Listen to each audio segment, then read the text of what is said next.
I came home from church to find my life sitting on the front lawn in cardboard boxes. Strangers were carrying my furniture out of the house Richard and I built together, while my son Daniel stood in the driveway giving orders like he already owned everything. When I asked him what he thought he was doing, he didn't even hesitate. He just said, "Mom, this is what's best for you." That was the moment I realized something had already been decided without me.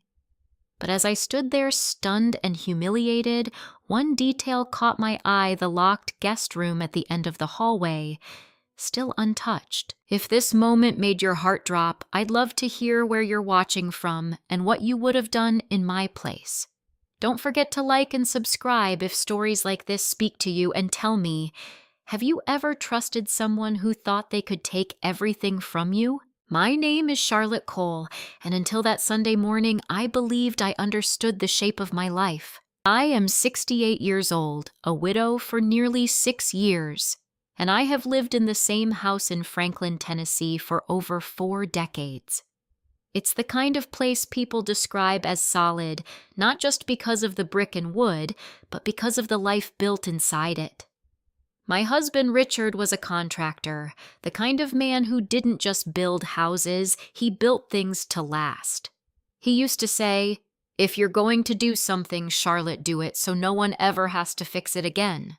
This house was his pride, and mine.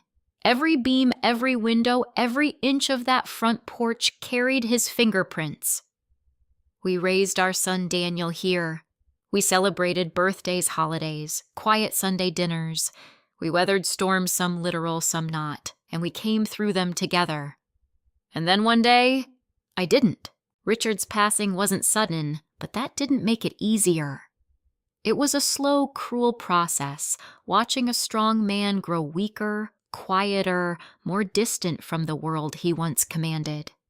Toward the end, he spent more time in the guest room down the hall than anywhere else in the house. At the time, I thought it was because he wanted privacy. Now I know it was something else entirely. After he was gone, the house felt too large and too quiet. The silence settled into the walls like dust. I kept expecting to hear his footsteps in the hallway or his voice calling from the kitchen. But grief doesn't arrive loudly, it creeps in slowly, settling into empty spaces until it feels permanent. That was when Daniel started coming around more often. At first I was grateful. What mother wouldn't be? He'd stop by after work, bring groceries, fix small things around the house. He'd sit at the kitchen table with me and ask how I was holding up. For a while it felt like we were rebuilding something we might have lost when he grew up and moved out. I didn't question it. Looking back now, I should have.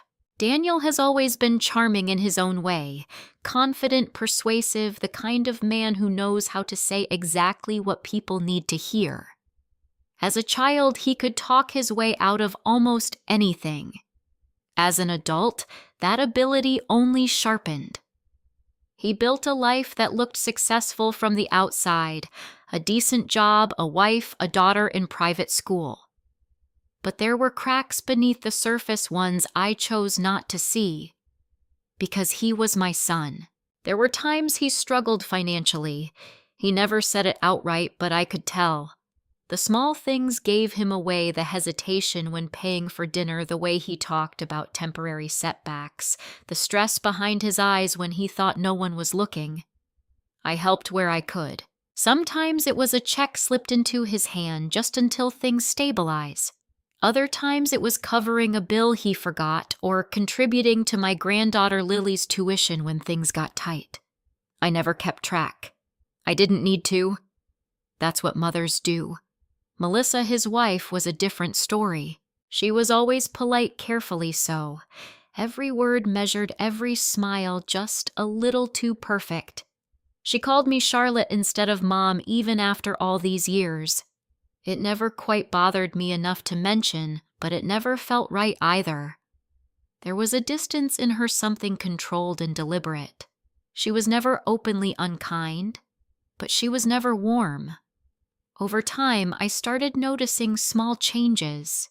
Nothing dramatic at first, just subtle shifts that felt easy to dismiss. Daniel began asking more questions about the house. "How's the upkeep been? Mom ever thought about downsizing? This place must be a lot for you to manage alone." At first it sounded like concern, reasonable concern, but then the questions became suggestions. "You know it might be smart to start thinking about the future. Have you looked into retirement communities? There are some really nice places, safe, well managed." Melissa started bringing brochures. She'd leave them on the kitchen counter like magazines' glossy pages filled with smiling seniors playing cards and walking through manicured gardens. Just something to consider, she'd say lightly, as if she were recommending a new restaurant. I always brushed it off. "I'm fine here," I'd tell them. "This is my home." And that was true. At least it was at the time, but the conversations didn't stop. If anything, they became more frequent. Daniel started talking about simplifying things. "You don't need to worry about paperwork at your age, Mom.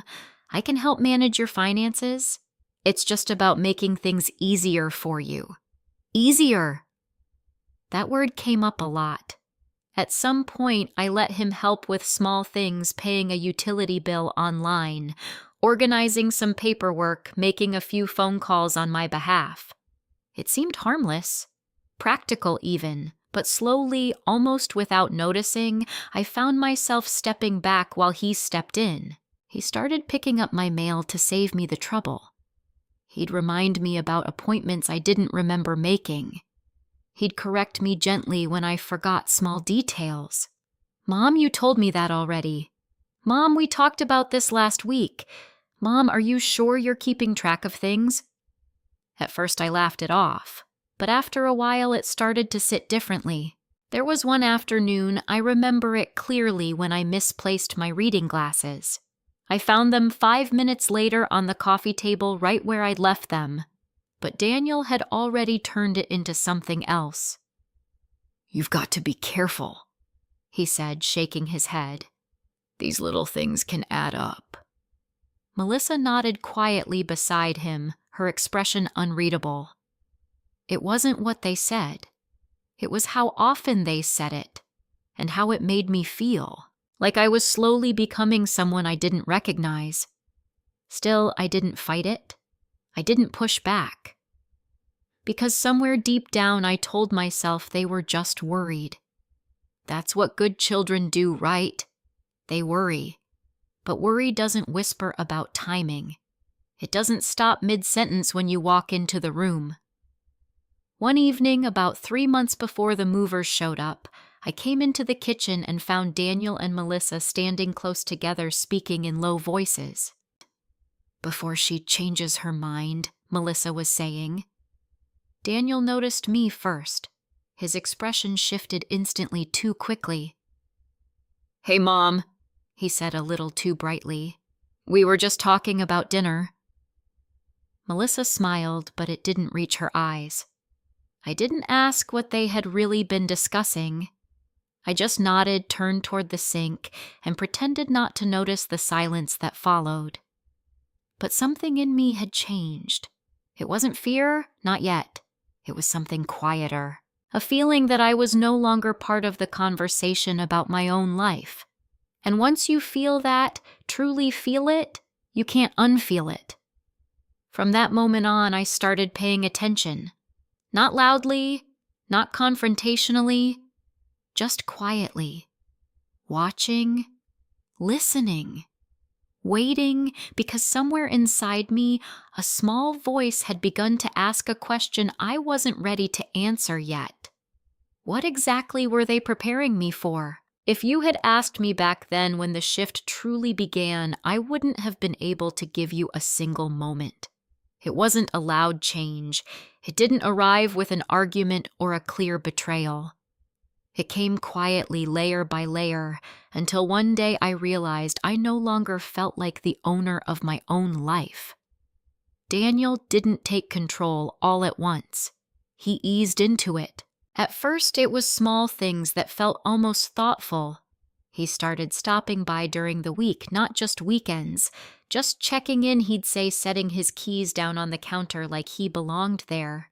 He'd bring groceries without asking what I needed, filling my pantry with things I didn't choose. It felt generous, but it also felt different. Gradually, he began inserting himself into my routines. "Let me handle the electric bill, Mom. It's easier online. I'll call the insurance company for you. You shouldn't have to deal with all this. There's something subtle about being helped too much. It doesn't feel like control at first, it feels like relief.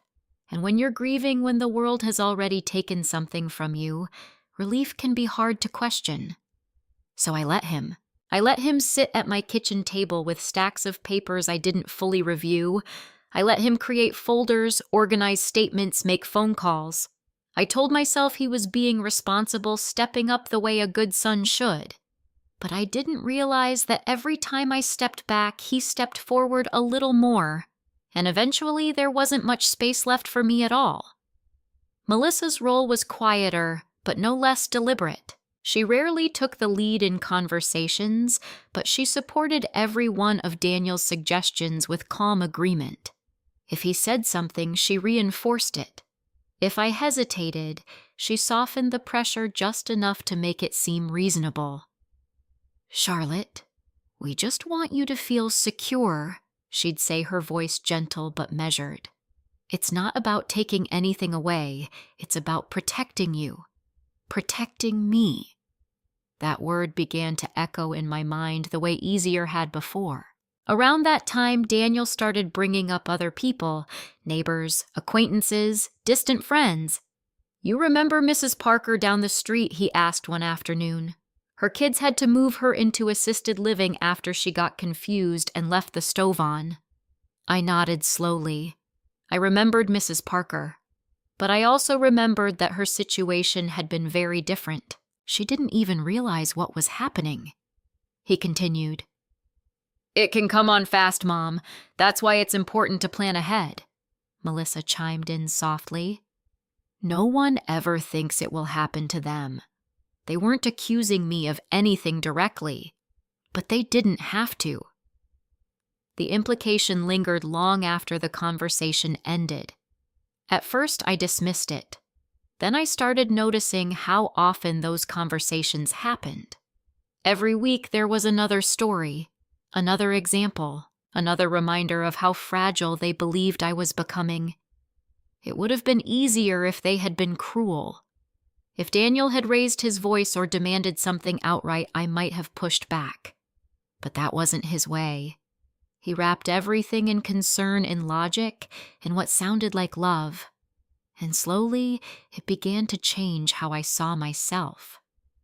There were moments, small fleeting ones, when I questioned my own memory. I'd walk into a room and forget why I was there just for a second. Or I'd repeat a story without realizing it.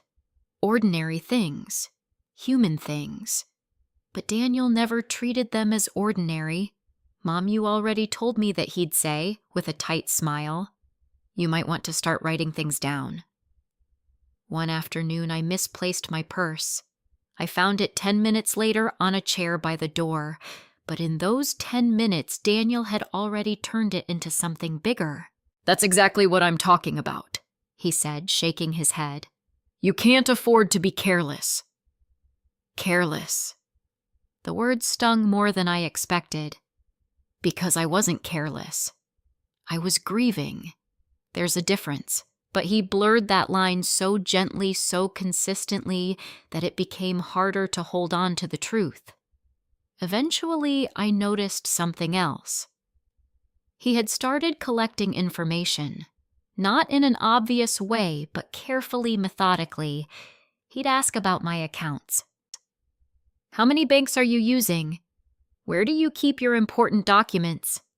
Do you still have Dad's business records?" At first, I answered without thinking. There didn't seem to be any reason not to. He was my son. But over time, the questions became more specific, more targeted, more strategic. Melissa began bringing brochures more often.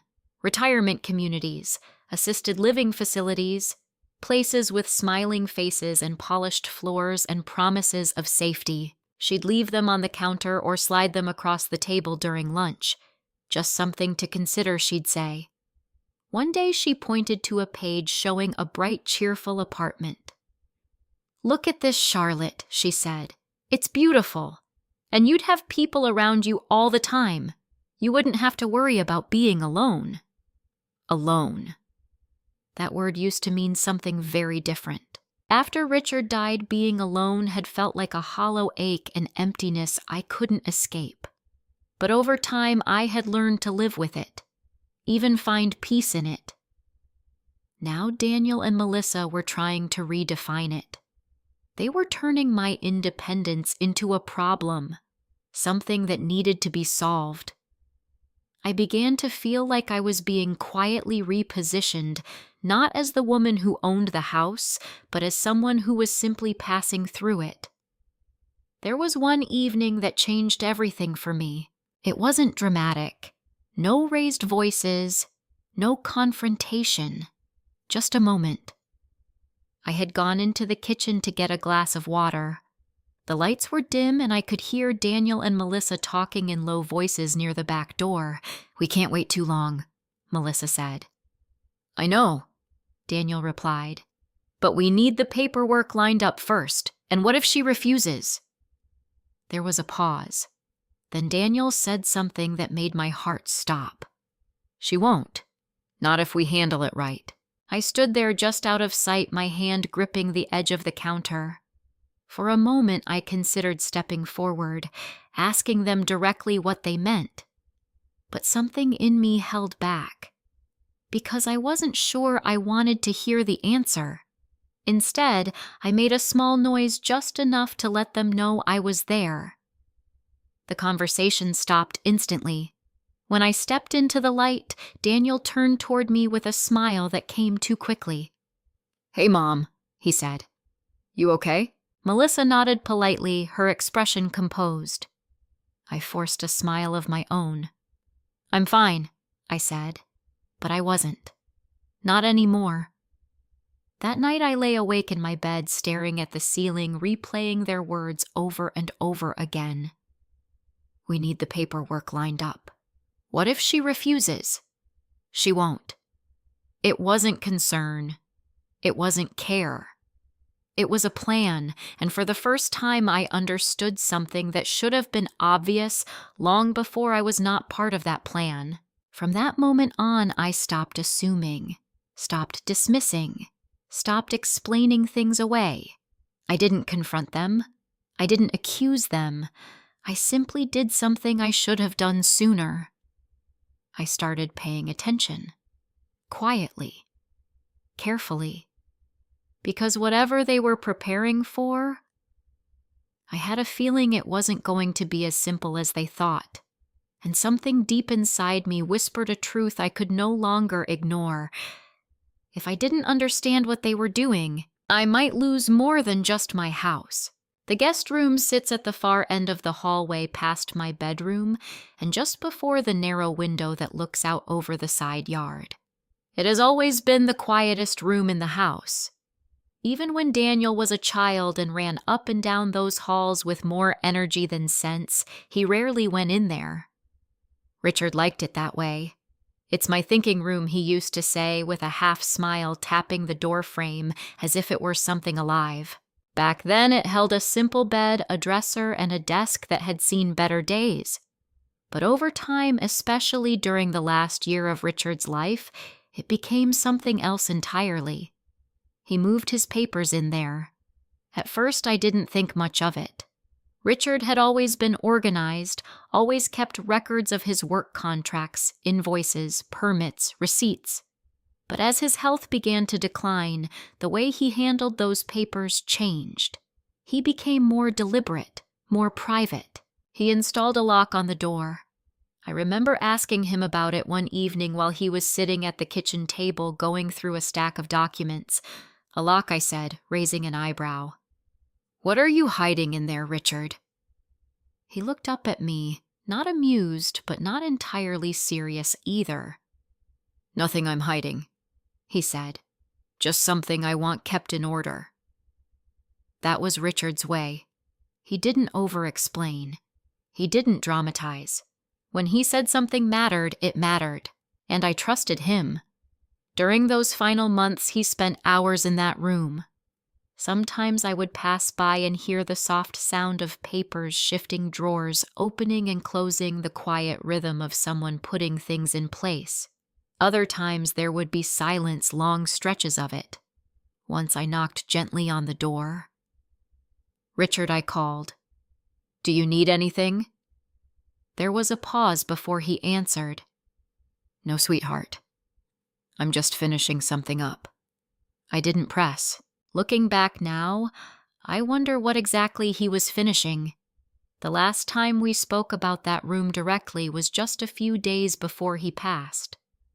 He was lying in bed, weaker than I had ever seen him. His voice softer but still steady in a way that made you listen carefully to every word. "Charlotte," he said, reaching for my hand.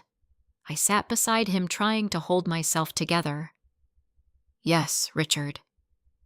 There's something I need you to remember." His eyes met mine, and there was a seriousness there that cut through everything else. "If anything ever feels wrong, anything at all, you go into that room." I frowned, slightly confused. "What do you mean?" He squeezed my hand gently. "You open the blue file cabinet, the one against the back wall." I nodded, even though I didn't fully understand. "And you read everything. From the beginning." There was a pause long enough for the weight of his words to settle. "Don't skip ahead," he added quietly. "It won't make sense if you do." I felt a flicker of unease, then something I pushed aside almost immediately. "Richard," I said softly, "you're scaring me." His expression softened, and for a moment I saw the man I had spent my life with, the one who built this home, who held my hand through every storm. "I'm not trying to scare you," he said. "I'm trying to protect you. Protect me." At the time, I thought he meant from the future, from loneliness, from uncertainty, from the things that come with growing older without the person you built your life with. I didn't think he meant from something or someone already in our lives. After he passed, I locked the door to that room myself. Not because I was following instructions, but because I couldn't bear to go inside. Grief has a way of turning ordinary things into unbearable reminders. The smell of his aftershave, the sound of his tools, the sight of his handwriting on a piece of paper, it all became too much. That room held too much of him, so I avoided it. At first I told myself I would go through it when I was ready. Then weeks turned into months. Months turned into years.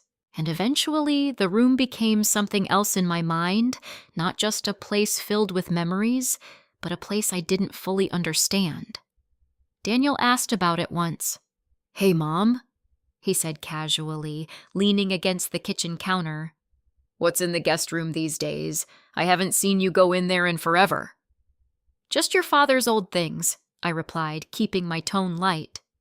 He nodded, but there was a flicker of curiosity in his eyes. "You ever think about cleaning it out?" he asked. "Might be good to go through everything, see what's worth keeping."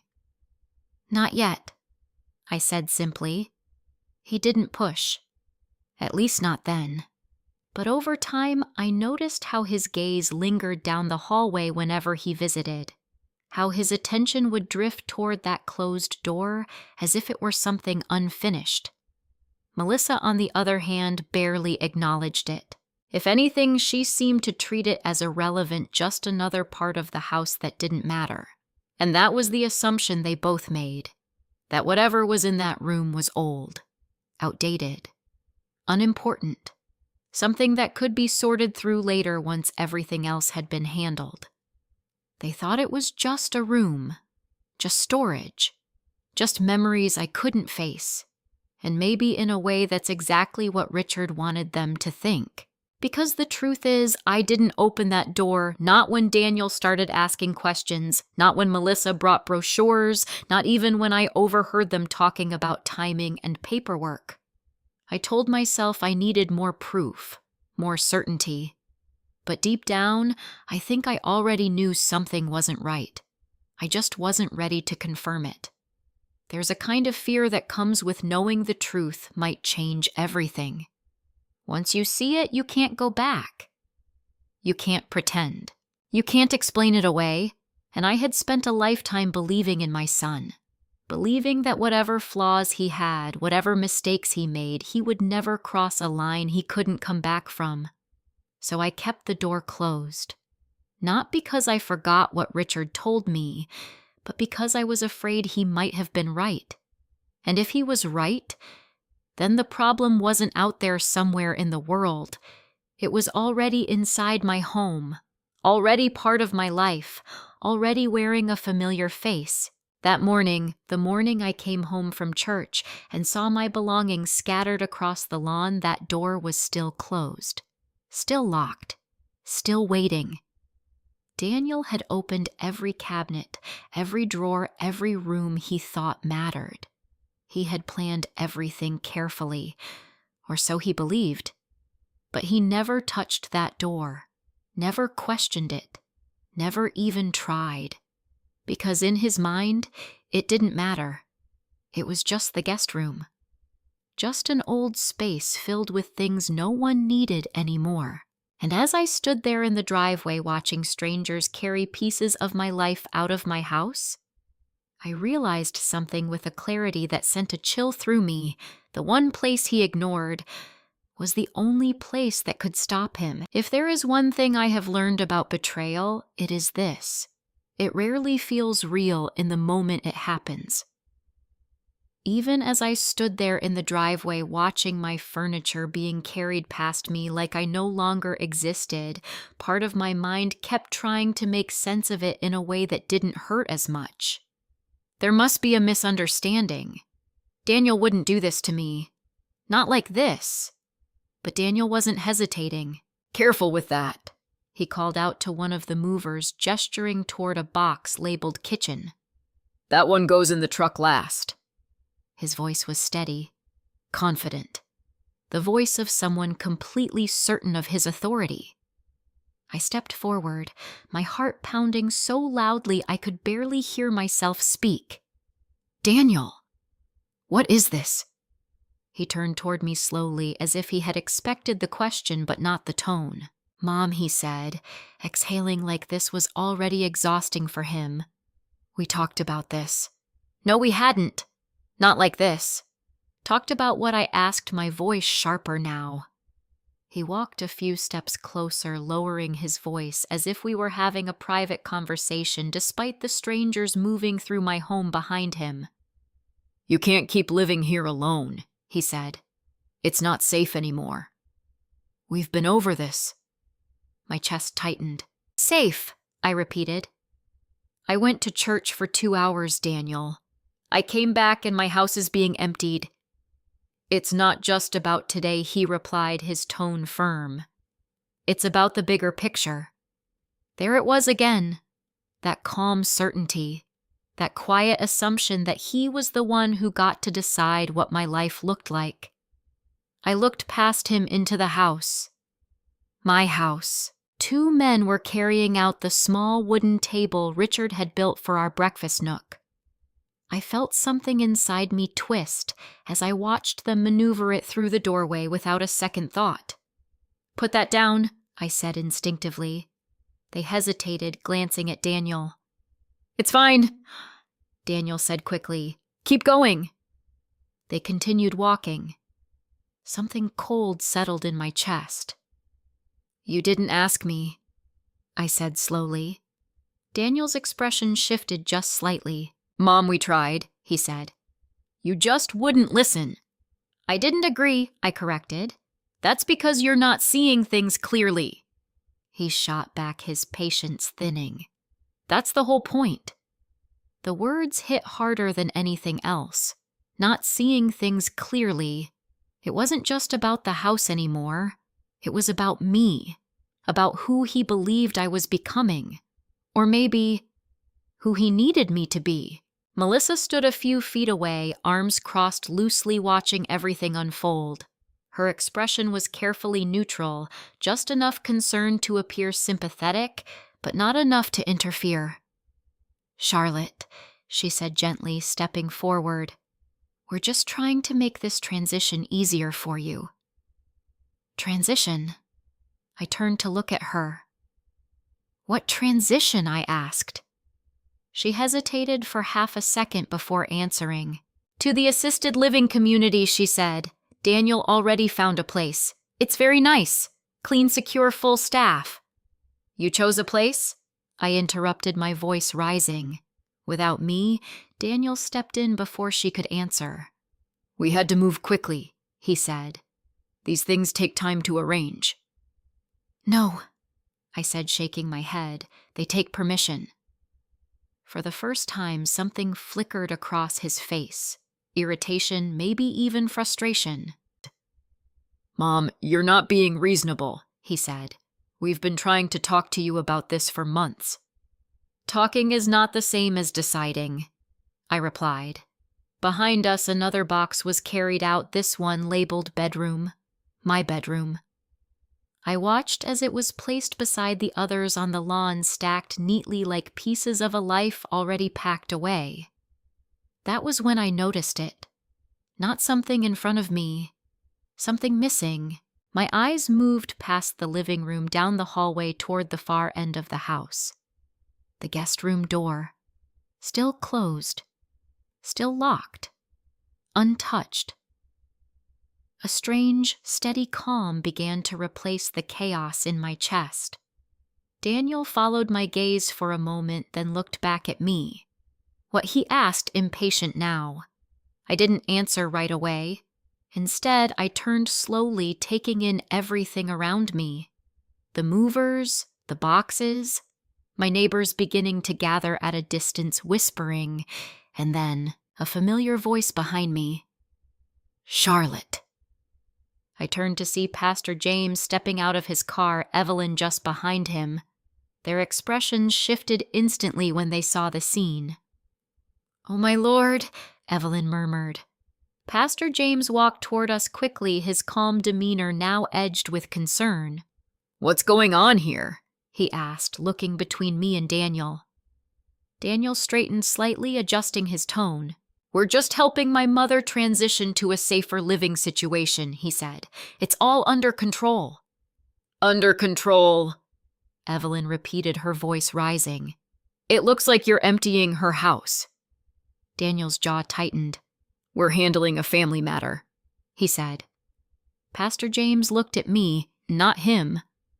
"Charlotte," he said gently, "is this what you want?" The question hung in the air. For a moment, I could feel every pair of eyes on me, waiting, expecting, deciding, and something inside me shifted.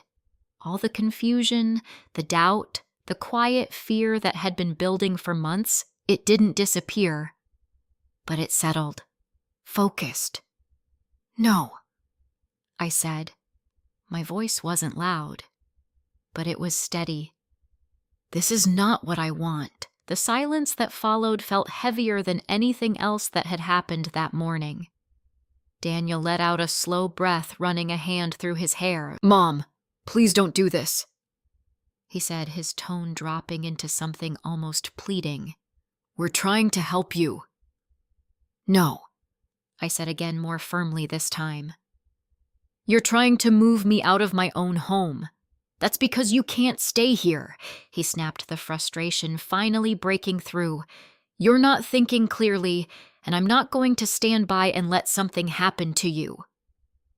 There it was, the justification, the version of reality he had built for himself, or maybe the version he needed everyone else to believe. I looked at him for a long moment, really looked at him. And for the first time, I didn't see my son. I saw a man who had already decided that my voice no longer mattered, that my consent was optional, that my life could be rearranged without me. And in that moment, I understood something with absolute clarity. If I let this continue even for one more minute, I might lose everything. Not just the house, not just my belongings, myself. I turned away from him without another word. "Charlotte," he called after me. I didn't stop. I walked past the movers, past the open front door, and into the house. Every step felt heavier than the last, but also more certain. Behind me, I could hear Daniel's voice rising, calling my name, asking what I was doing. I ignored him. I moved down the hallway slowly, deliberately, past my bedroom, past the half-emptied living room, until I reached the end. The guest room door stood exactly as I had left it, closed, silent, waiting. For a moment I just stood there, my hand hovering inches from the lock. I could feel my heart beating in my chest, steady but strong. Richard's voice echoed faintly in my memory. "If anything ever feels wrong." I closed my eyes for a brief second. Everything feels wrong. When I opened them again, the hesitation was gone. Behind me, I could hear footsteps approaching. "Mom, what are you doing?" Daniel demanded, his voice closer now. I didn't answer. Instead, I reached forward and placed my hand on the doorknob. For a moment, I didn't turn the knob. I just stood there with my hand resting against the cool metal, feeling the weight of everything behind that door and everything waiting outside it. Daniel's footsteps slowed behind me. "Mom," he said again, sharper this time. "This isn't necessary." That word necessary almost made me smile, as if he were still the one deciding what mattered. I turned the knob. The lock clicked open with a soft final sound that seemed to echo down the hallway. Then I pushed the door inward. The air inside the room felt different, still preserved, like it had been holding its breath all these years. Dust hadn't gathered the way I expected. Richard had always been meticulous, and even now the room carried that same quiet order. The bed was neatly made. The desk stood exactly where he had left it. Along the far wall, rows of labeled file boxes sat stacked with precision. And there, just as he had said, was the blue file cabinet. I stepped inside slowly. Behind me, I could feel Daniel hovering at the threshold, but he didn't enter right away. "What is all this?" he asked, his tone shifting from irritation to something more uncertain. I didn't answer him. I moved deeper into the room, my eyes scanning everything with a clarity I hadn't allowed myself before. Each label, each stack of paper, each detail felt intentional, prepared. Richard hadn't left this behind carelessly. He had built it just like he built everything else, with purpose. "Mom, seriously," Daniel said, stepping in now, his voice lower, more controlled. "This isn't the time to go digging through old junk. Old junk." The words settled heavily in the air. I stopped in front of the blue cabinet. For a moment my hand hovered again, not from hesitation this time, but from understanding. Whatever was inside, it mattered. I pulled open the top drawer. The sound was smooth, almost effortless, like it had been waiting. Inside were files neatly arranged, each one labeled in Richard's familiar handwriting. Dates, account names, notes. I reached for the first folder and opened it. At a glance, it looked like ordinary financial records, bank statements, transaction summaries, copies of checks. But as my eyes moved across the pages, something began to take shape. Patterns, transfers, amounts that didn't match what I remembered. "Mom, you're overreacting," Daniel said behind me. "We don't have time for this." I flipped to the next page. And the next. Then I saw his name. Daniel Cole. Attached to a series of transactions, loans, multiple ones, over several years. My breath caught slightly. I remembered helping him once or twice, small amounts, things he said he'd handle himself. But this was different. These were not small favors. These were structured payments, significant sums, carefully documented. And beside them in Richard's handwriting were notes. Requested assistance claimed, temporary setback. No repayment received as of this date. Follow-up conversation, defensive response. I swallowed hard. Mom Daniel said again, stepping closer now. Whatever you think you're seeing, it's not what you think. I turned another page. More entries. More notes. Each one precise. Calm. Observational. Richard hadn't written these in anger. He had written them in awareness. You borrowed this much, I asked quietly, not looking at him. It wasn't like that, Daniel said quickly. Dad wanted to help. He wrote it down. I interrupted, my voice still steady. Every time. There was a brief silence behind me. I reached for another folder. This one was labeled differently, not just with a date, but with a word. Correspondence. Inside were printed emails, copies of letters, notes from conversations.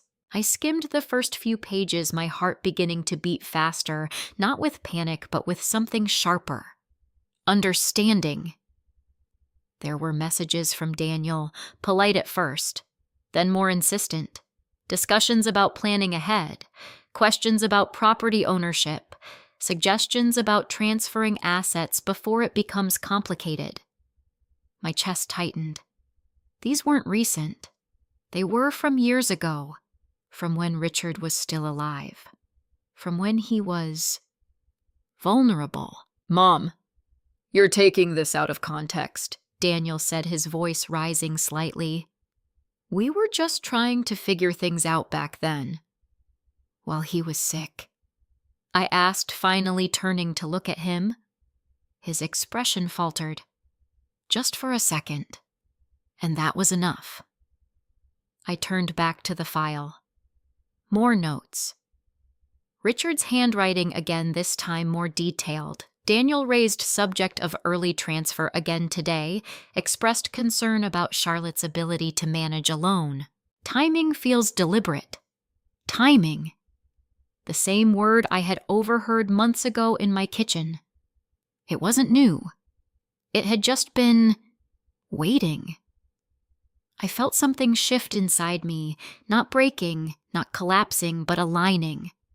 All the small moments, all the conversations, all the subtle pressures, they weren't random. They were part of something that had been building for a long time. Mom Daniel said, stepping closer, his tone now edged with frustration. You're making this into something it's not. I closed the folder carefully, then reached for another. This one was thinner. Inside were handwritten notes. Not formal, not structured, just observations. Dates. Short entries. Charlotte unaware of conversation today. Melissa present, minimal response but aligned. Daniel pushing narrative of concern. My fingers tightened slightly on the paper. Melissa. So she had been there. From the beginning. Quiet. Supportive. Aligned. I took a slow breath. Behind me, I could feel the tension in the room shifting. Daniel was no longer in control. Not here. Not now. What is this supposed to prove? He asked, his voice louder now, defensive. I didn't answer him. Instead, I moved to the next drawer. My hand hesitated just briefly before pulling it open. Inside, the folders were fewer, but thicker, more deliberate. And on top of them all, a sealed envelope. My name written across the front. Charlotte. Richard's handwriting. My breath caught again, but this time it wasn't from shock. It was from something deeper, something that felt like recognition. This was what he had meant. This was what he had been preparing. I picked up the envelope slowly, feeling the weight of it in my hands. "Mom, don't." Daniel started stepping forward. "Stop," I said quietly. The word wasn't loud, but it was final. He froze. For the first time that day, he didn't argue, didn't interrupt, didn't try to take control, because something in my voice had changed. I ran my fingers along the edge of the envelope. For years, I had avoided this room, avoided this moment, because I was afraid of what I might find, afraid that Richard had seen something I didn't want to believe. But now, standing in that room surrounded by everything he had left behind, I understood something I hadn't allowed myself to before. He hadn't been preparing for the end of his life. He had been preparing for what would happen after it, and he had trusted me to see it, to understand it, when the time came. Behind me, the house was still in motion, boxes being moved, voices murmuring.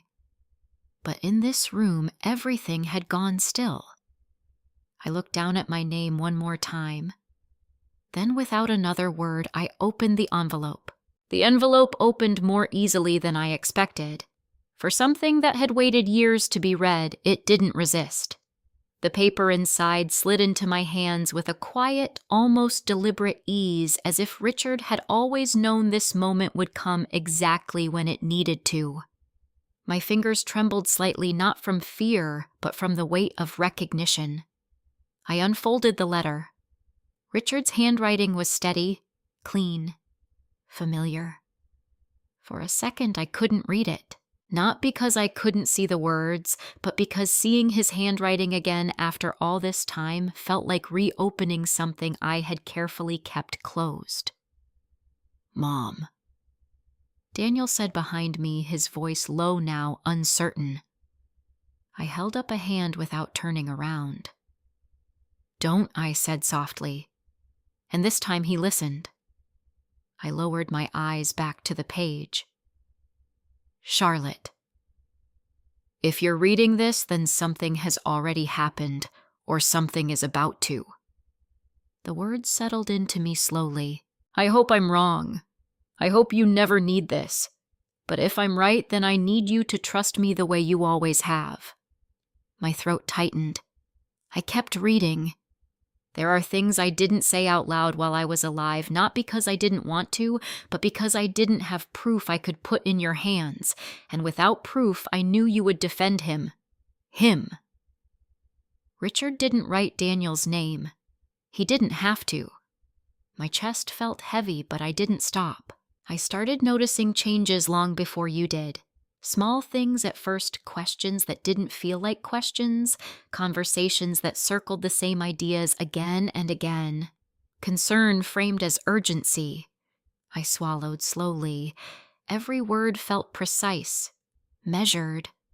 I didn't react immediately. I watched. I listened.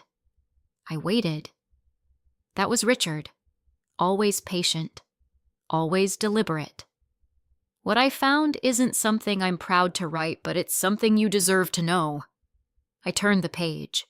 Daniel has been struggling financially for longer than he admitted. You already know part of that. What you don't know is how far he was willing to go to solve it. My heart began to pound, not in panic, but in a deep, steady rhythm. The kind that comes when truth finally starts to take shape. There were attempts to access accounts that weren't his. Requests that came at times when I was at my weakest, suggestions about transferring ownership early just to make things easier later. I closed my eyes briefly, then opened them again. I didn't confront him directly, not because I didn't care, but because I needed to understand whether this was desperation or intention. That line stayed with me. Desperation or intention. Because there is a difference, and once you know which one you're dealing with, everything changes. I continued reading. What I found was a pattern, Not one moment, not one mistake. A pattern of pressure, timing, opportunity. Behind me, I could hear Daniel shift slightly, the floor creaking under his weight. But he didn't speak. For once he was silent. Melissa's role is quieter, but not absent, Richard wrote. She doesn't push. She supports. She agrees. She reinforces. I felt something cold settle deeper in my chest. Not surprise. Recognition. Together they create something that looks like concern, but behaves like control. I let out a slow breath, the words I had been struggling to define for months. He had already defined them, years ago. I don't know how far they'll go. The letter continued, and I don't know when they'll decide the time is right. But I believe that day will come. I could feel the truth of that in every moment that had led me here. The conversations, the pressure, the quiet assumptions. It had all been building toward something. Toward today. That's why I prepared this room. My grip tightened slightly on the paper. Prepared. Not left behind. Not forgotten. Prepared. Everything you need to understand what's happening is here. Records, notes, evidence of patterns, not just isolated events. I glanced briefly at the files around me, then back to the letter. But more important than any of that, there was a pause in the writing, a space. As if he had stopped, thought carefully, then continued. You need to trust yourself. My eyes lingered on that line. You've always been stronger than you believe, kinder than most people deserve. And that kindness is what they may try to use against you. A sharp ache rose in my chest. Because he was right. I had spent months explaining things away, giving Daniel the benefit of the doubt, telling myself it was concern, that it was love, that it was temporary. If you're reading this, Richard wrote, then something has already crossed a line. I felt the truth of that settle completely.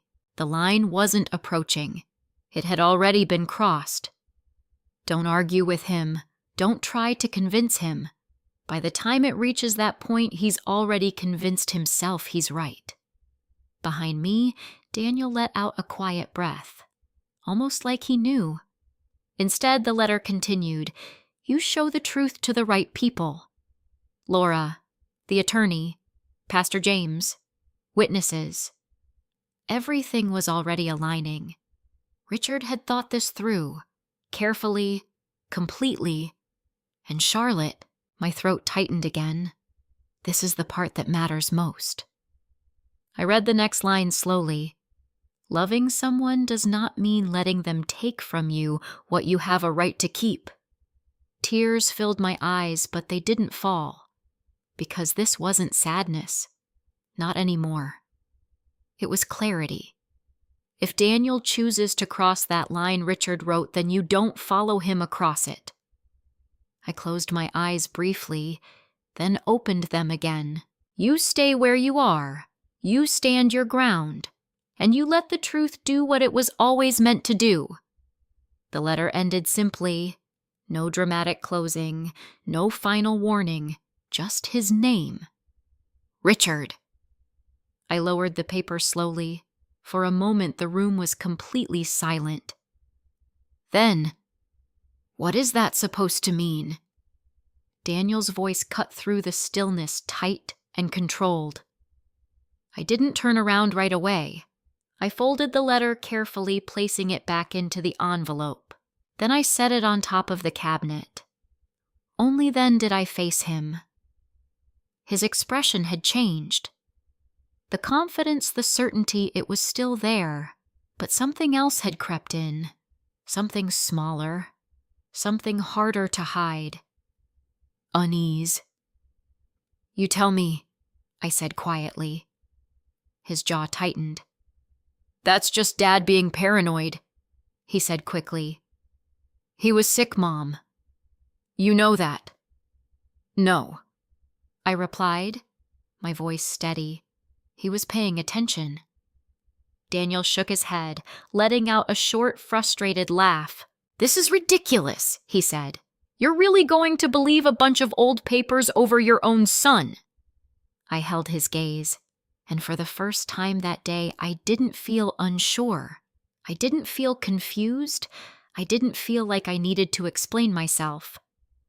"I'm going to believe what's in front of me," I said. His expression hardened. "And what exactly is that?" he demanded. I gestured lightly toward the cabinet. "Everything you didn't think to check." The words landed between us like something final, something that couldn't be undone. For a long moment, neither of us moved. Then I reached back toward the cabinet. Because the letter wasn't the end. It was only the beginning. And for the first time since I walked into that room, I wasn't afraid of what I would find next. For a few seconds after I set the letter down, no one spoke. The silence in the room felt different now, not empty but full of everything that had just been uncovered, everything that could no longer be dismissed as misunderstanding or concern. Daniel shifted his weight again, his eyes darting briefly toward the cabinet before settling back on me. "This doesn't prove anything," he said, his voice tighter than before. "It's just Dad writing things down. That doesn't make it true." I didn't argue. I didn't need to, because for the first time that day, I wasn't trying to convince him. I was trying to understand the full picture, and that meant continuing. I reached into the cabinet and pulled out one of the thicker folders beneath the letter. It was heavier than the others, the kind of weight that comes not just from paper, but from accumulation. Years of it. Mom Daniel said a warning creeping into his tone. "Now you're making a mistake." I opened the folder anyway. Inside were documents I didn't immediately recognize, legal forms, copies of filings, official-looking pages stamped and dated. Laura. Richard had mentioned her once or twice years ago. A lawyer he trusted for certain matters, though he never went into detail. I had assumed it was business-related. Now I wasn't so sure. I flipped through the pages slowly. At first, the language was difficult to follow, formal, precise, filled with terms that felt distant from everyday life. But as I read more carefully, patterns began to emerge. Petitions, assessments, statements. And then I saw something that made my breath catch. My name. Charlotte Cole. Listed as the subject of concern. "What is that?" Daniel asked sharply, stepping closer. I didn't answer right away. I read the line again, then the one beneath it, and the one after that. It was a preliminary document. Not finalized, but prepared. Carefully. Deliberately. Questioning my capacity to manage my own affairs. My fingers tightened slightly on the paper. "You filed something," I said quietly. Daniel's expression froze. "I don't know what you're talking about," he said quickly. I looked up at him. "This isn't a guess," I replied. "This is documentation." He shook his head, his voice rising just enough to betray the strain underneath. "It's not filed," he said. "It's just something we discussed. That's all. Discussed, prepared, planned." The words felt interchangeable now. "You were going to," I said. He didn't respond. That was answer enough. Behind him, I could hear footsteps in the hallway, voices murmuring the low hum of movement continuing outside this room. But in here, everything had narrowed to this moment, to this truth. I turned another page. More details. Statements about observed behavior, memory inconsistencies, need for structured support. Each line felt colder than the last, not because they were dramatic, but because they were calculated, carefully phrased to sound reasonable, objective, convincing, and none of them were entirely false. That was the part that unsettled me the most. They had taken ordinary moments, forgetting where I put something, repeating a story, and reshaped them into something else. Something that could be used. "Mom, you're twisting this," Daniel said, his voice now edged with urgency. "We were just trying to be prepared. That's what responsible people do." "Responsible people ask," I replied. "We tried," he insisted. "You just kept brushing it off. Because I didn't agree," I said. "That's because you don't see what's happening," he snapped. The room fell quiet again. Not the same kind of silence as before. This one felt sharper, more exposed. Because now there was no pretending, no careful language, no softened edges, just the truth standing between us, undeniable. I closed the folder slowly, then set it back into the cabinet. Not because I was finished, but because I had seen enough for the moment. Behind me, Daniel exhaled sharply, running his hand through his hair again. "This is getting out of hand," he muttered. "You're blowing this way out of proportion." Before I could respond, another voice entered the room, Charlotte. I turned to see Pastor James standing in the doorway, his expression calm but serious. Evelyn stood just behind him, her eyes wide as she took in the scene. "Are you all right?" he asked gently. I nodded once. "I am now," I said. Daniel let out a short, incredulous laugh. "You've got to be kidding me," he said. "You're bringing other people into this." "I didn't bring them," I replied evenly. "They came when they saw what you were doing." Pastor James stepped into the room, his gaze moving from me to Daniel, then briefly to the open cabinet. "Daniel," he said, his tone measured. "Your mother just told me she did not agree to this." Daniel straightened, his posture tightening. "I'm trying to take care of her," he said. "She's not in a position to make these decisions on her own anymore." Evelyn let out a soft gasp. "Daniel," she said, her voice trembling with disbelief. "She's been taking care of herself just fine." "That's not the point," he replied quickly. "This isn't about today, it's about what could happen." "What could happen?"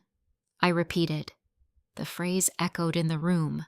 So familiar now, so carefully used. I looked at Pastor James, then at Evelyn, then back at Daniel.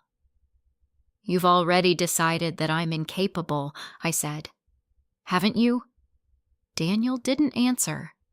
He didn't need to, because the answer was already in the folder, in the paperwork, in the plan.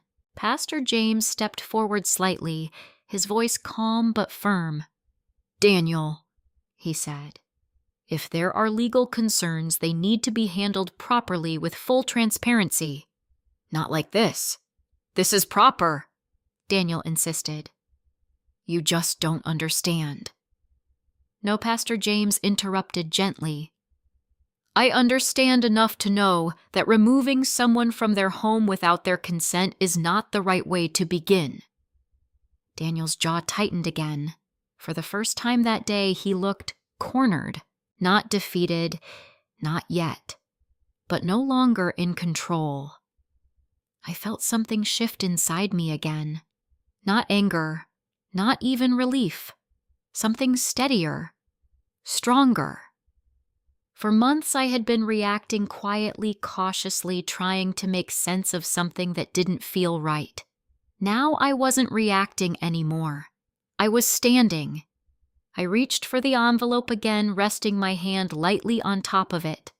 Richard had been right about one thing above all else. This wasn't a moment for arguing. It was a moment for showing the truth. And I wasn't alone anymore. "Pastor James," I said calmly, "I think it's time I called someone." He nodded immediately. "Who do you have in mind?" I glanced down at the folder again, then back up. "Laura Bennett," I said. "Richard's attorney." Daniel's head snapped toward me. "Why would you call her?" he demanded. "This isn't a legal issue, it's a family matter." I held his gaze. "It became a legal issue the moment you decided I didn't get a say." The words settled heavily in the room. Final. Unavoidable. Daniel opened his mouth to respond, but stopped, because there was nothing left to soften, nothing left to reinterpret. Everything was already there, in writing, in evidence, in truth. I reached into my purse, my movement steady now, and pulled out my phone. For a brief second, my hand hovered over the screen, not from doubt, but from the awareness that this was the moment everything would change. Once I made that call, there would be no going back. No pretending this was just a misunderstanding.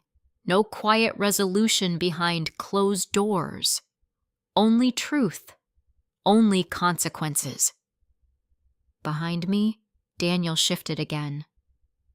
"Mom, don't do this," he said, his voice lower now, not commanding, not confident, but something closer to uncertain.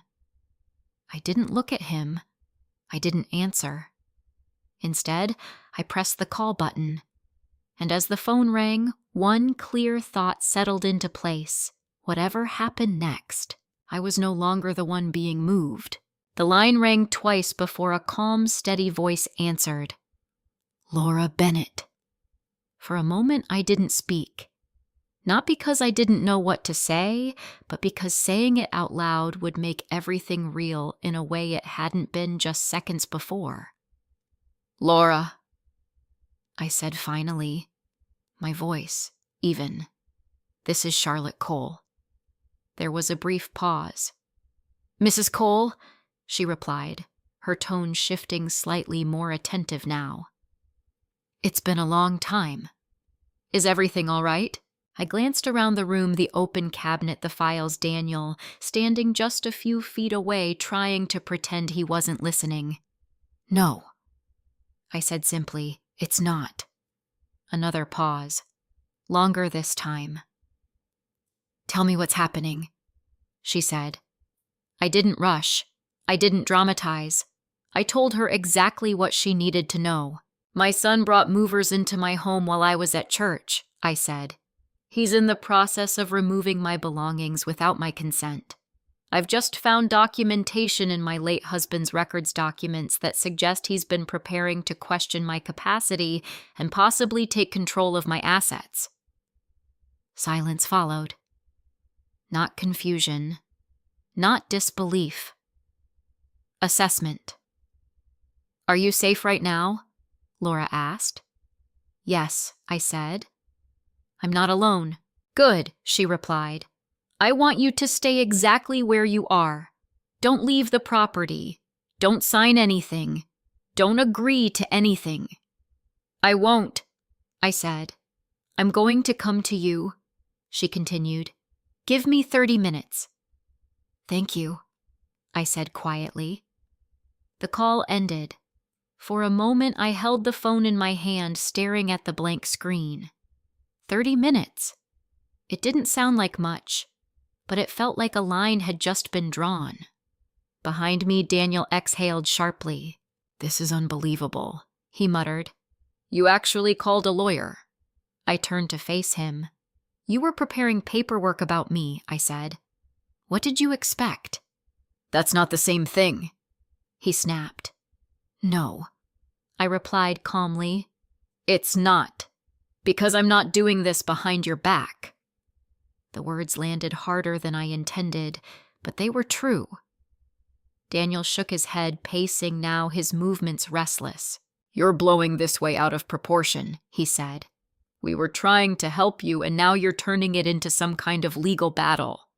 "You already turned it into one," I said. His eyes flashed.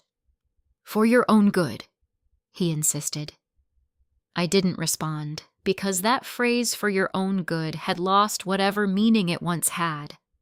Now it sounded like justification, like permission, like something people say when they've already decided what's best for someone else. Pastor James stepped slightly closer, his presence calm but steady. "Daniel," he said gently, "your mother has asked for legal guidance." "That's her right." Daniel let out a short, frustrated laugh. "Of course you'd take her side," he said. "This isn't about sides," Pastor James replied. "It's about clarity."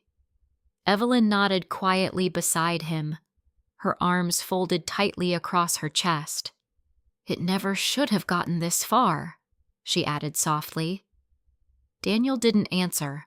Instead, he turned away, walking toward the doorway, then stopping just short of leaving the room. For the first time since this began, he looked uncertain, not defeated, but shaken, because the situation was no longer unfolding on his terms, and he knew it. I turned back to the cabinet. There were still more files, more pieces of a story I hadn't fully seen yet. But now I wasn't searching for answers in the same way. Now I was confirming them. I pulled out another folder, this one labeled with a series of dates from the past 2 years. Inside were documents that looked different from the others, less personal, more transactional, bank statements, credit summaries, records that didn't involve me directly, at least not at first glance. I flipped through them slowly, my eyes scanning for patterns, and then I saw it. Daniel's name again, attached to accounts I didn't recognize, balances that fluctuated sharply, late payments, overdue notices, lines highlighted in Richard's handwriting, escalating debt, multiple sources, inconsistent reporting. I felt a quiet heaviness settle in my chest. Not shock. Something closer to understanding. This wasn't sudden. This wasn't a single decision made out of nowhere. This was pressure. Building over time. Growing. Spreading into every part of his life. And eventually, reaching here. To me, Mom, Daniel said from the doorway, his voice quieter now, almost controlled again. "You don't understand what you're looking at." I didn't look up. "Then explain it," I said. There was a pause. Then he stepped back into the room. "It's complicated," he said. "Things haven't been perfect lately. Okay. But that doesn't mean I was trying to take anything from you." I turned a page. Another account. Another set of numbers. Another note in Richard's handwriting. "Discussed repayment plan, no follow-through." "Then what were you trying to do?" I asked. Daniel ran a hand over his face, exhaling slowly. "I was trying to make sure everything was handled before it became a problem," he said. "For you. For all of us." "For you," I corrected. He didn't deny it. Not directly. "You don't know what it's like," he said after a moment, his voice tightening. "Trying to keep everything together. Trying to stay ahead of things when they keep piling up." I closed the folder, then looked at him fully. "You mean debt," I said. His expression hardened. "That's not your concern," he replied. "It became my concern when you decided to solve it with my life," I said. The words hung between us, heavy, unavoidable. For a moment I thought he might argue again, deny it, deflect. But instead he looked away, and that silence said more than anything else he could have said. Behind him, I could hear the movers outside beginning to slow. The rhythm of movement had changed, less certain now, more hesitant. Word travels quickly when something shifts, and something had shifted. Daniel noticed it too. "They need direction," he muttered, glancing toward the front of the house. "They can stop," I said. He turned back to me sharply. "We're not done here." "Yes," I replied. "We are." His jaw tightened. "You don't get to just undo this because you found some old paperwork," he said. I met his gaze steadily. "And you don't get to finish it." For a long moment, neither of us moved. Then a car door slammed outside. The sound cut through the tension like something precise, intentional. Evelyn stepped slightly closer to the doorway, peering down the hall. "I think she's here," she said quietly. Daniel's posture shifted again, subtle but noticeable. He knew whatever came next would not be something he could talk his way through. Footsteps approached, measured, confident. And then a woman appeared in the doorway, mid-40s, composed, carrying a leather folder and a calm that felt completely unshaken by the chaos surrounding it. "Charlotte," she said, her voice steady. "I came as quickly as I could. Laura Bennett." I felt something settle inside me the moment I saw her. Not relief, not exactly. Something stronger. Support. "I'm glad you're here," I said. She nodded once, then turned her attention briefly to Daniel. "And you must be Daniel," she said. He straightened slightly. "Yes. I'll need to understand exactly what's been happening here," she said, her tone polite but firm enough to leave no room for misinterpretation. Daniel opened his mouth to respond, but before he could speak, Laura stepped fully into the room. And in that moment, I knew something with absolute certainty. This was no longer a situation he could control, not with words, not with pressure, not with assumptions. Because now, the truth wasn't just in the room. It had a voice. Laura didn't waste time. She set her leather folder on the edge of the desk, took one slow look around the room, and then focused entirely on me. "Charlotte," she said, calm but direct. "I need you to walk me through exactly what has happened today. Start from when you left for church." Her tone wasn't dramatic. It wasn't emotional. It was precise, grounded. And somehow that made everything feel more real than anything else that had happened so far. I nodded once. "I left the house at 9, I said. When I came back, movers were already inside. My belongings were being taken out. Daniel was directing them. I was not informed. I did not agree to anything." Laura listened without interrupting, her eyes steady on mine. "Were any documents presented to you?" she asked. "No." "Did you sign anything today or recently that would authorize this no?" She nodded slightly, then turned her attention to Daniel. "And you?" she asked. "What is your understanding of the situation?" Daniel straightened, trying to regain the confidence he had earlier. "I'm trying to take care of my mother," he said. "She's not in a position to manage everything on her own anymore, and we've been discussing transitioning her to a safer environment." Laura didn't react immediately. She simply watched him. "And by transitioning, you mean removing her from her home without her consent?" she asked. Daniel hesitated. "That's not how I would put it.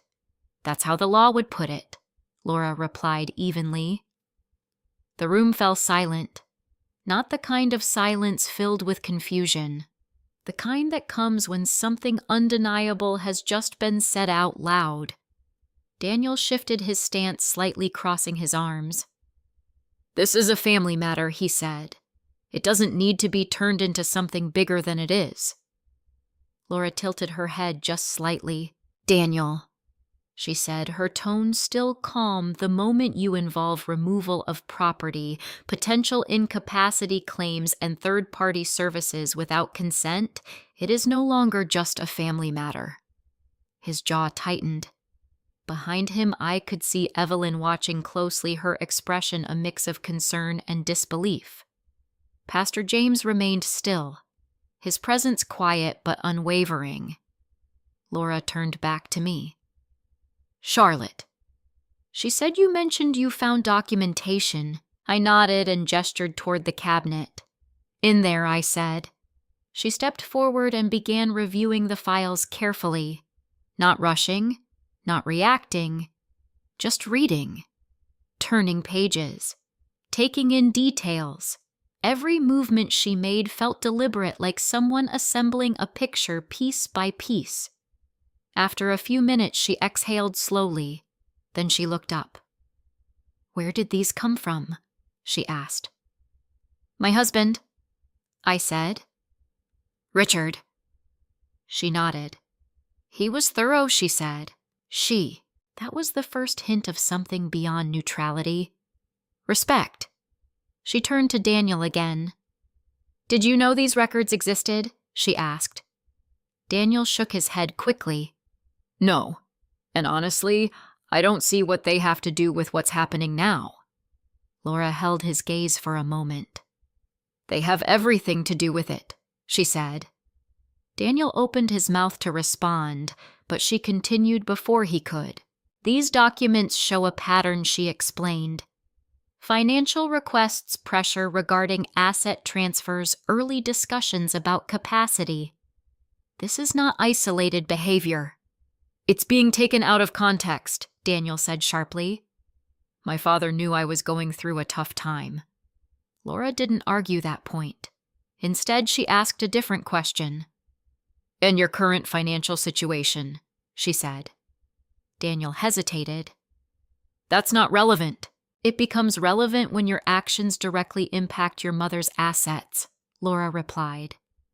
The tension in the room shifted again, more focused now, more precise. Because this wasn't about emotion anymore, it was about facts. I watched Daniel carefully. For the first time since this began, he didn't immediately respond. He looked away, just briefly, but long enough. Laura noticed it too. She turned back to the cabinet and pulled out another set of documents, the same ones I had just reviewed. Bank statements, credit summaries, highlighted notes. She placed them on the desk between us. "These indicate escalating financial strain," she said. "Multiple accounts, inconsistent balances, delayed payments." Daniel exhaled sharply. "You don't know the full situation," he said. "That's why I'm asking." Laura replied calmly. He ran his hand through his hair again, pacing slightly. "It's temporary," he said. "Things got tight. That's all." Laura didn't challenge him directly.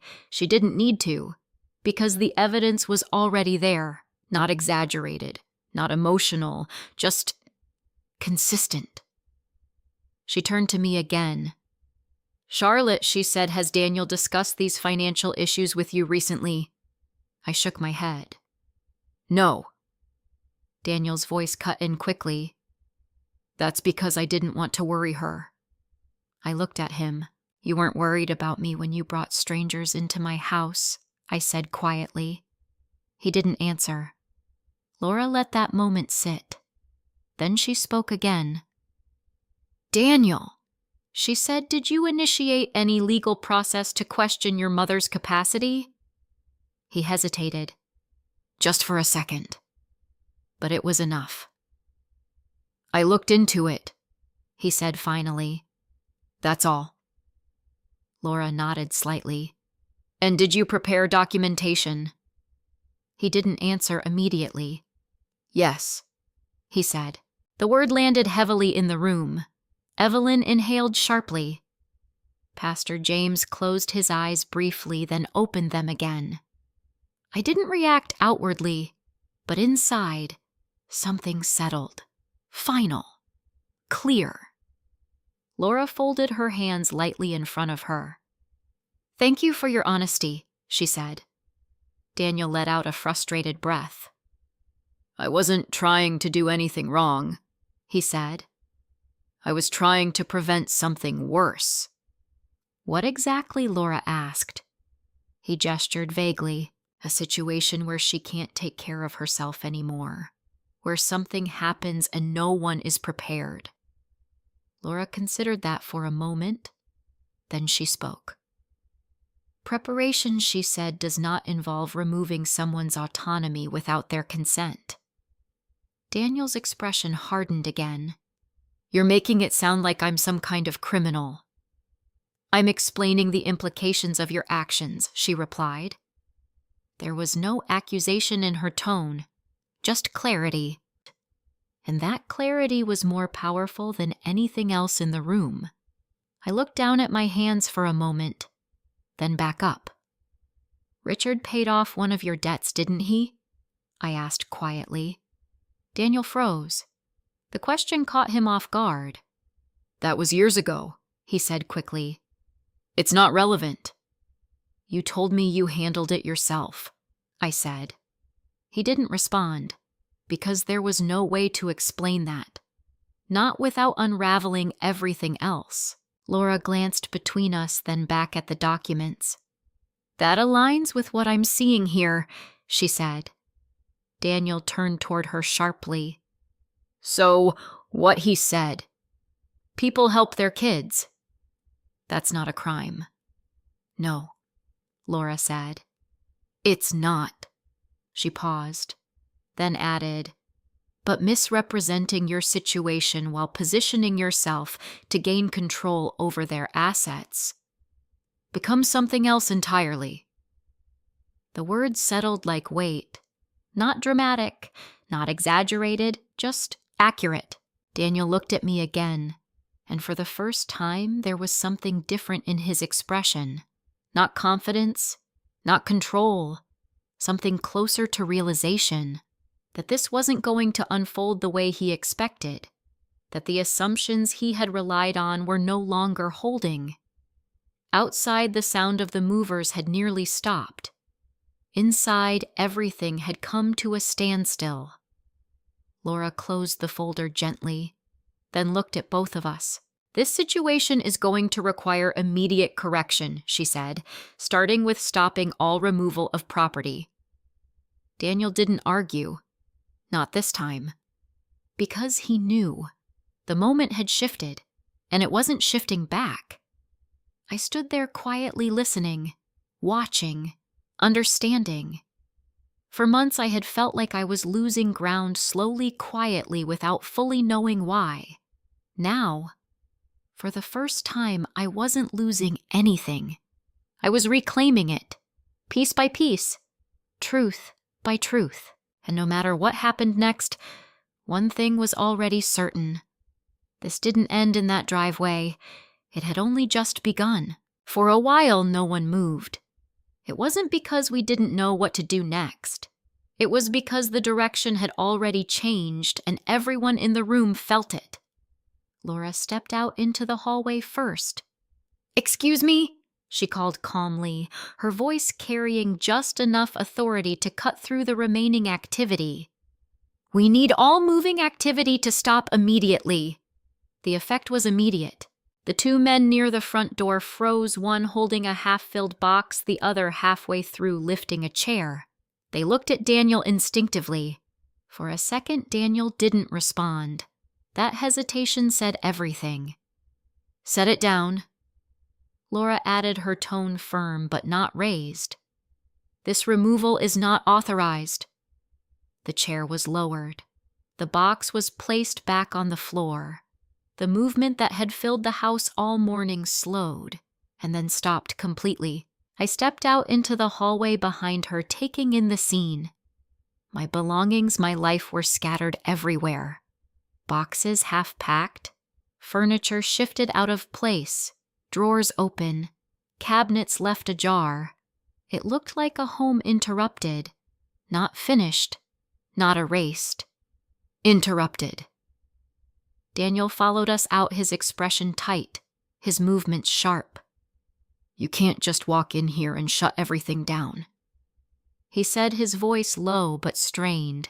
"This is already in motion." Laura turned to face him. "Yes," she said calmly.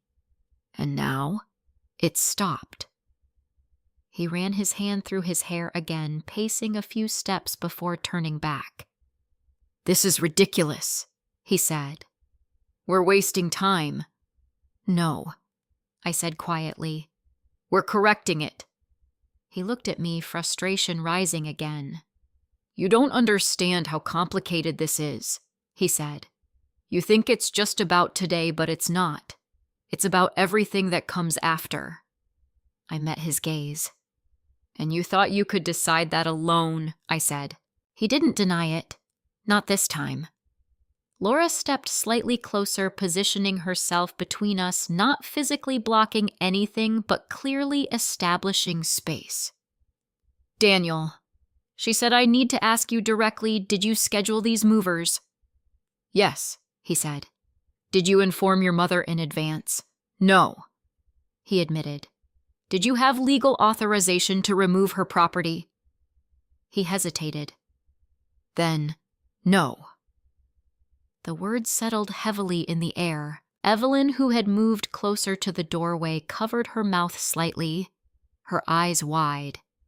Pastor James stood quietly beside her, his expression somber. Laura nodded once. Thank you, she said. Daniel let out a short, humorless laugh. Don't thank me, he muttered. This is getting blown way out of proportion. Laura didn't respond to that. Instead, she turned to one of the movers. I'm sorry for the confusion, she said politely, but this job is no longer authorized. You'll need to stop work and prepare to leave. The man nodded quickly. We were just doing what we were told, he said. I understand, Laura replied. You're not at fault here. Daniel stepped forward sharply. Hold on, he said. We had an agreement. With you? Laura said calmly. Not with the property owner. That distinction landed clearly, and for the first time, Daniel had no immediate response. The movers exchanged glances, then began setting down what they were holding, moving more cautiously now, unsure but clearly disengaging. The house, which had felt like it was being dismantled piece by piece, began to settle again. Not restored, but no longer under attack. I let out a slow breath, feeling something shift inside me, not relief, not entirely, but something close to it. Control. Not over everything, but over this moment. Daniel watched it all happen, his frustration building again, not explosive, but tightening, coiling inward.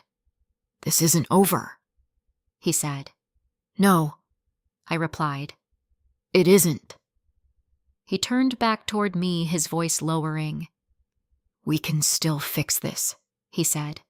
We don't have to take it any further. There it was. The pivot. Not an apology. Not acknowledgement. A repositioning. A way to step back without admitting fault. Laura glanced at me, then back at him. Fixing this, she said, starts with understanding what's already been done. Daniel exhaled sharply. I didn't do anything illegal, he said. That remains to be determined, Laura replied evenly. The room fell quiet again, because that word determined meant this wasn't over. Not by conversation, not by persuasion, but by process. I looked at Daniel carefully. For years I had known his expressions, his habits, the way he thought. And right now, he wasn't trying to convince me anymore. He was trying to protect himself. That was the shift, the real one. What were you planning to do next? I asked. He frowned slightly. What do you mean? After the house was cleared, I said. After I was moved. What was next? He hesitated. Sell it, he said finally. Eventually. Eventually. The word echoed in my mind. Not if. Not maybe. Eventually, and you had already spoken to someone about that, I asked. His silence was answer enough. Laura stepped in again. Daniel, she said, did you consult with a real estate agent regarding this property? He hesitated again, then nodded. Yes. Evelyn let out a quiet gasp. Daniel, she whispered. He ignored her. It was just preliminary, he said quickly. Nothing was finalized. But it was planned, Laura said. He didn't respond, because he couldn't. Not without confirming everything we already knew. I felt something inside me settle completely now.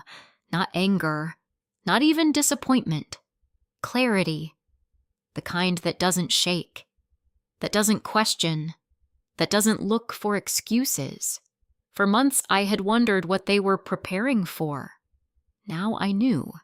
They weren't preparing for my future. They were preparing for my absence. And they had expected me to accept it quietly. I took a step forward. Not aggressively, not emotionally, just deliberately. "This ends today," I said. Daniel looked at me, something flickering in his eyes. "You're making a mistake," he said. "No," I replied. "I'm correcting one." Laura nodded slightly beside me. "We'll need to document everything that occurred today," she said. "Statements, timeline, any communication leading up to this." Daniel let out a frustrated breath. "So now we're building a case," he said. "We're establishing facts," Laura replied. He shook his head. "This is insane," he muttered. But his voice had changed. It wasn't confident anymore. It wasn't certain. It was strained. Because the situation had moved beyond his control.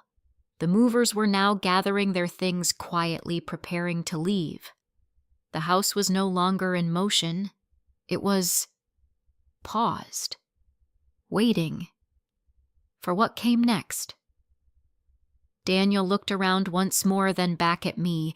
There was something in his expression now, something deeper than frustration. Fear.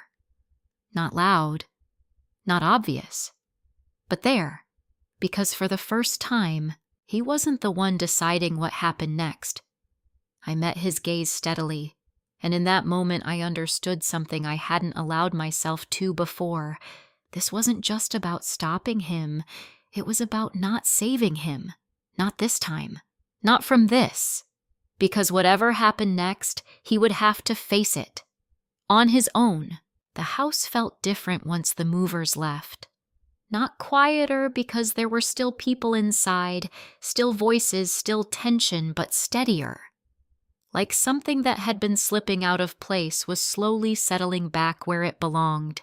Laura moved into the living room with a quiet sense of purpose, setting her folder on the coffee table that had somehow remained untouched. Pastor James and Evelyn followed, taking seats nearby, while I stood for a moment longer in the hallway, looking at the scattered remains of what Daniel had tried to take. Then I walked in and sat down. Daniel remained standing. He didn't pace this time. He didn't speak immediately either. He just stood there watching all of us as if trying to calculate something that no longer had a clear answer. Laura opened her folder. "Charlotte," she said gently, "before we move forward, I want to be very clear about where things stand." I nodded. She turned slightly so that her voice carried to everyone in the room. "As of right now, there is no legal authority that allows Daniel to remove property from this home, relocate Charlotte, or make decisions on her behalf," she said. "What occurred today may constitute unlawful removal of property and coercive conduct depending on further review." Daniel let out a short, tense breath. "You're making it sound like I forced my way in," he said. Laura didn't look at him immediately. When someone acts without consent in matters involving property and autonomy, she said calmly, the law doesn't rely on how it feels. It relies on what happened. That was the difference. Daniel had been operating on what things felt like, what seemed reasonable to him, what he believed he was justified in doing. Laura was operating on what could be proven, and those two things were no longer aligned. "I had a key," Daniel said. "You had access," Laura corrected.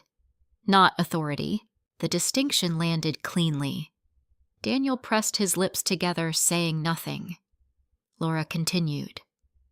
"Now she said we also need to address the documentation Charlotte discovered.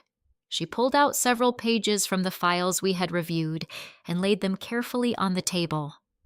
These materials suggest a pattern of financial pressure as well as preparation for a potential incapacity petition. Daniel shook his head immediately. I told you that was just something I looked into. It wasn't finalized. That's not the point, Laura said. Her tone remained even, but there was something firmer in it now. The point is intent, she explained. Preparation, documentation, consultation. Those are not accidental steps. They indicate direction. Daniel exhaled sharply, looking away. I was trying to plan ahead, he said. For what I asked. He hesitated. For when things got worse, he replied. When I asked quietly, he didn't answer, because there was no clear answer, only assumption, only projection. Laura let the silence stretch for a moment before speaking again. Daniel, she said, did you consult with any legal professional regarding your mother's capacity? Yes, he admitted. Did you provide them with information about her condition? I explained the situation, he said. And did that include documentation? Laura asked. He hesitated again. Some, he said. What kind? He didn't respond immediately. And that hesitation said everything. Because now we weren't talking about possibilities. We were talking about actions. Carefully chosen. Deliberately taken. I leaned back slightly in my chair, my hands resting calmly in my lap. Months ago, this conversation would have felt overwhelming. Too much. Too complicated. Now it felt clear. Not easy, but clear. Laura gathered the papers back together, organizing them neatly. There will need to be a formal review of these materials, she said, as well as a full account of today's events. Daniel let out a frustrated breath. So what, this goes to court now? He said. Not necessarily, Laura replied. But it could. The possibility hung in the air, heavy, unavoidable. Daniel looked at me then, really looked at me. Not as someone he needed to manage, not as someone he needed to convince, but as someone who now held something he didn't. Control, Mom. He started, his voice softer now. I held his gaze, waiting. We don't have to do this, he said. We can figure this out without making it worse. There it was again. The attempt to pull things back, to contain it, to keep it within reach. But something inside me had already shifted beyond that point. This isn't me making it worse, I said quietly. This is me stopping it. He shook his head. You're taking this too far, he insisted. No, I replied. You already did. The words settled between us, steady and final. Pastor James leaned forward slightly, his hands clasped together. Daniel, he said gently. Sometimes the hardest part of a situation like this isn't what happened. It's recognizing it. Daniel didn't respond. Because recognition requires acceptance. And acceptance wasn't something he was ready for. Laura closed her folder. For now, she said, the priority is stabilizing the situation. She looked at me. Charlotte, I would recommend documenting everything from today in detail. What time you left, what you returned to, who was present, what was said. I nodded. I will. She turned to Daniel, and I would strongly advise you to refrain from any further action involving this property or your mother's affairs until this is resolved. He let out a short, bitter laugh. So I'm just supposed to do nothing he said. You're supposed to stop, Laura replied. The distinction was sharp, clear, necessary. Daniel looked around the room again, at the people watching, at the space that no longer belonged to his control, at me. And for the first time, he looked uncertain about what came next. Not just in this moment, but beyond it. I stood slowly, not because I needed to, but because I wanted to. "I think it's time for everyone to go," I said. The room shifted again. Evelyn stood first. "Of course," she said softly. "I can stay if you need." "I'm all right," I said gently. Pastor James nodded. "I'll check in tomorrow," he said. "You're not alone in this." "I know," I replied. Laura gathered her things. "I'll follow up with you in the morning," she said. "We'll take the next steps carefully." "Thank you," I said. Then finally I turned to Daniel. He hadn't moved, hadn't spoken, just stood there as if waiting for something. An opening, a way back. But there wasn't one. Not this time. "You should go too," I said. His expression shifted just slightly. "You're serious," he said. "Yes." He stared at me for a long moment, then nodded once.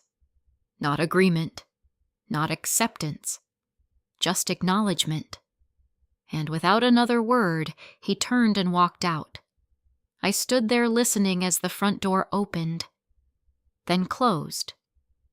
The house fell into a different kind of silence. Not empty, not broken, just still. For the first time that day, everything had stopped moving, and in that stillness one truth settled quietly into place. This wasn't the end of what had happened, but it was the end of what I would allow. The house didn't feel like mine again right away. People think once something stops, once the noise fades, once the confrontation ends, that everything settles back into place. But it doesn't. Not immediately. What's been disturbed has to find its balance again. That night I didn't sleep much. I moved slowly from room to room, taking in what had been left behind. Drawers half open, closet doors ajar, boxes scattered across the living room floor. The air itself felt unsettled, as if it remembered what had almost happened. At one point, I stood in the doorway of my bedroom looking at the empty space where Richard's chair used to sit. For years, it had been their quiet, familiar part of the rhythm of the house, and now it was gone. Not because I had chosen to move it, but because someone else had decided it didn't belong. That thought stayed with me longer than anything else. Not the legal documents, not the confrontation. That chair. Because it represented something simple and something undeniable. Choice. The next morning, the house was quieter. Not heavy the way it had been the night before, just still. I made coffee the way I always did. Sat at the kitchen table. Let the morning light come in through the windows the way it had for decades. There's comfort in routine, even when everything else feels uncertain. Laura called just after 9. "I wanted to check in," she said. "How are you holding up?" "I'm all right," I replied. And for the first time since everything began, it was true. "Good," she said. "We'll start documenting everything today. I'll also be reviewing the materials your husband left behind more thoroughly." I nodded, even though she couldn't see me. "All right." There was a brief pause.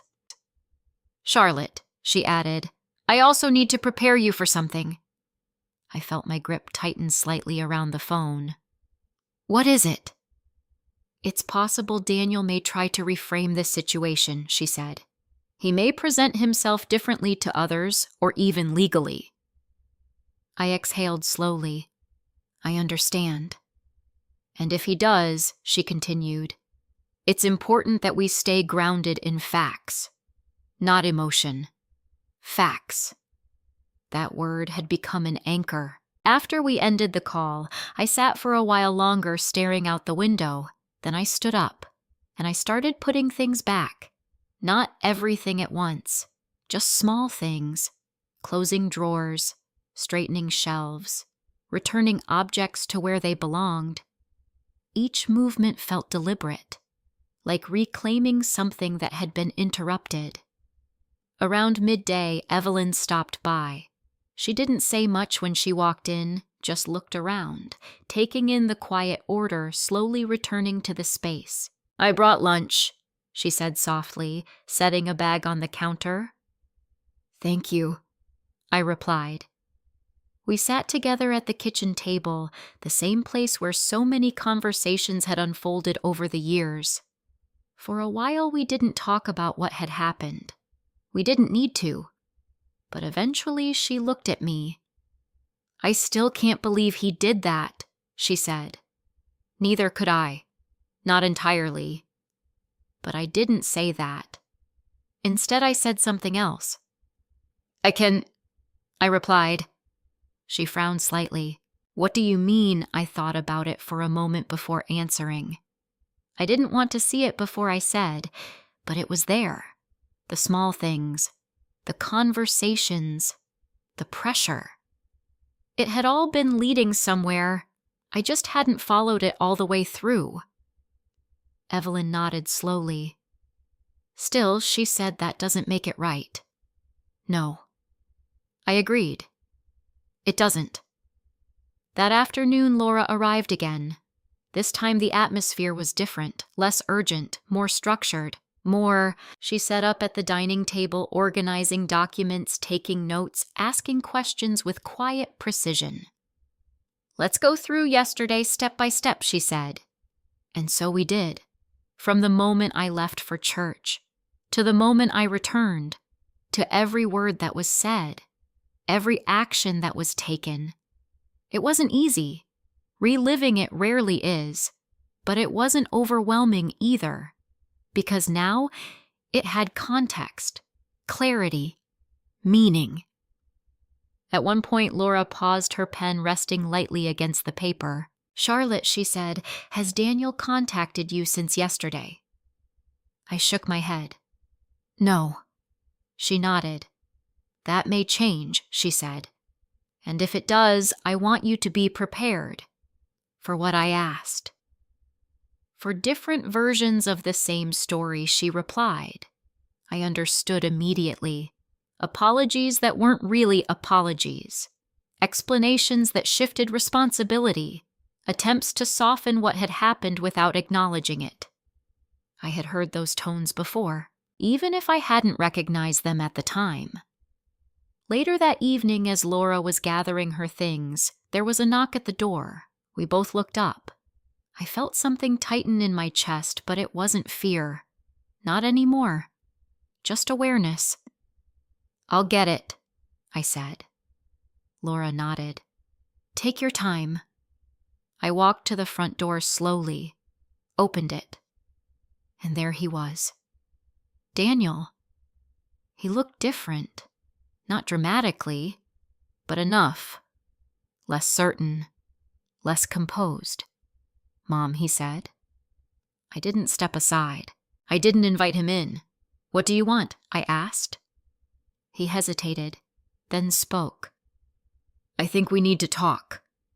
I considered that for a moment, then nodded slightly. "All right," I said. We stood there just inside the doorway, the evening light stretching across the floor between us. "I didn't handle things the right way," he said. "It wasn't an apology. Not yet. Just a statement." "I was trying to do what I thought was best," he continued, "but I see now that it got out of control." I listened. Carefully.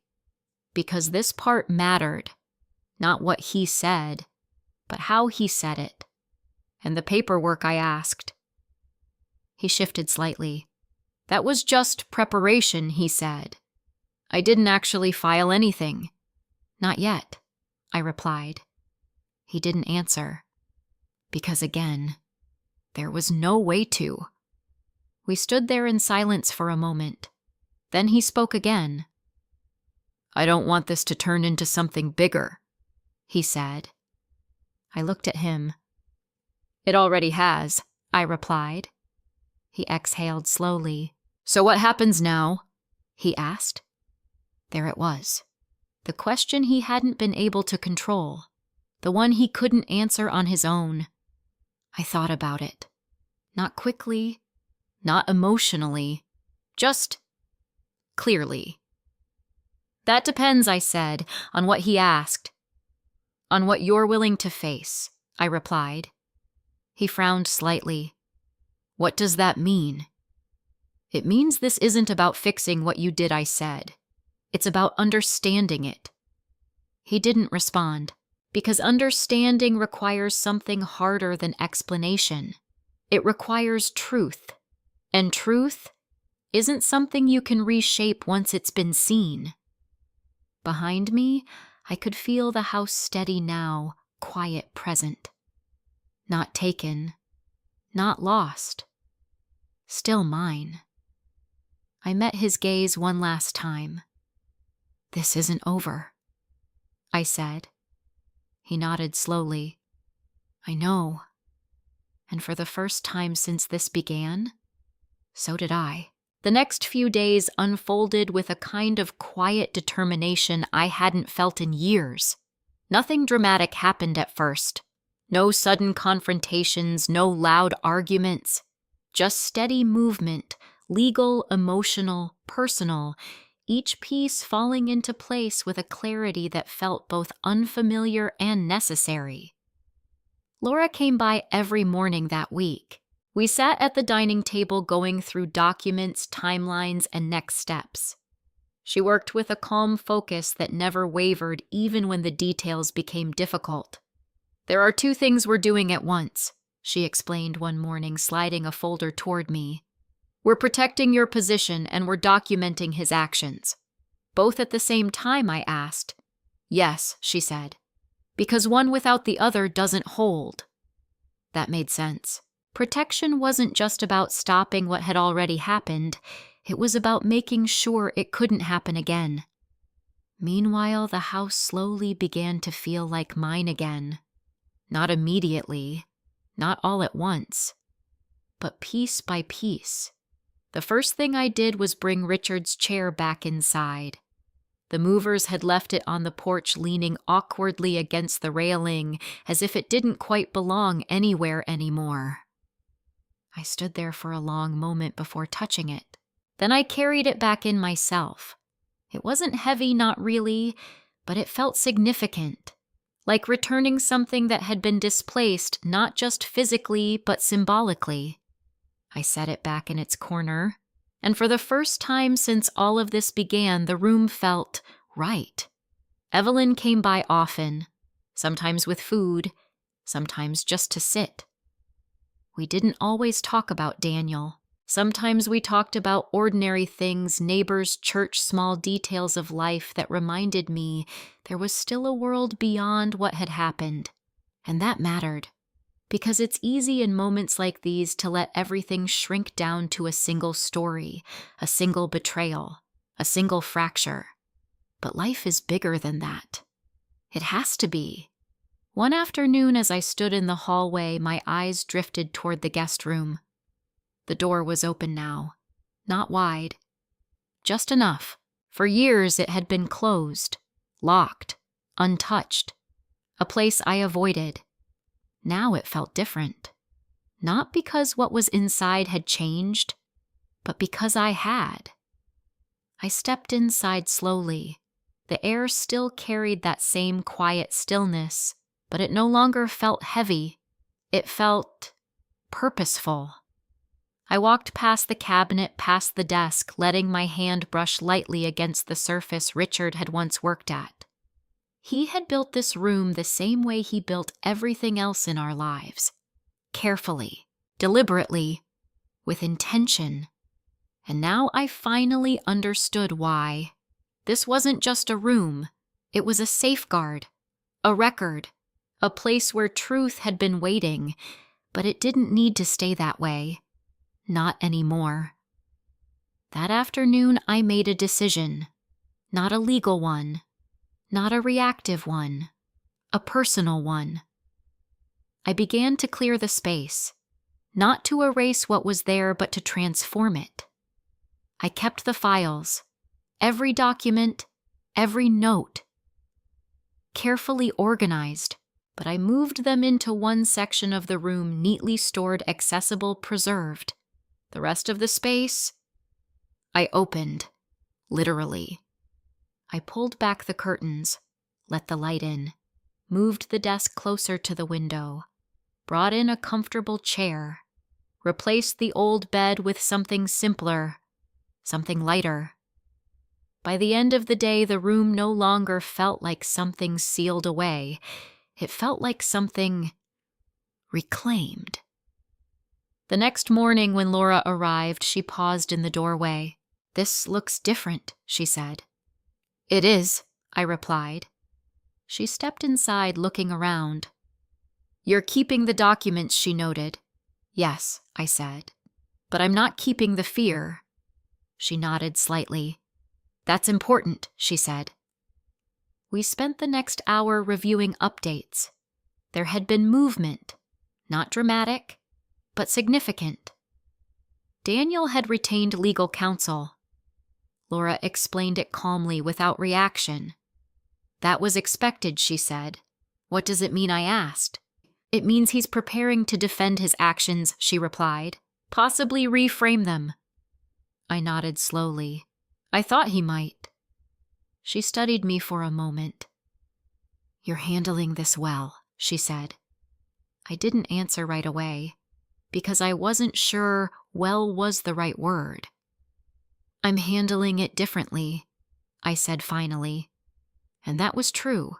Before, I would have tried to soften everything, to protect him, to find a version of events that made it easier to accept. Now, I wasn't doing that. I wasn't making it harder either.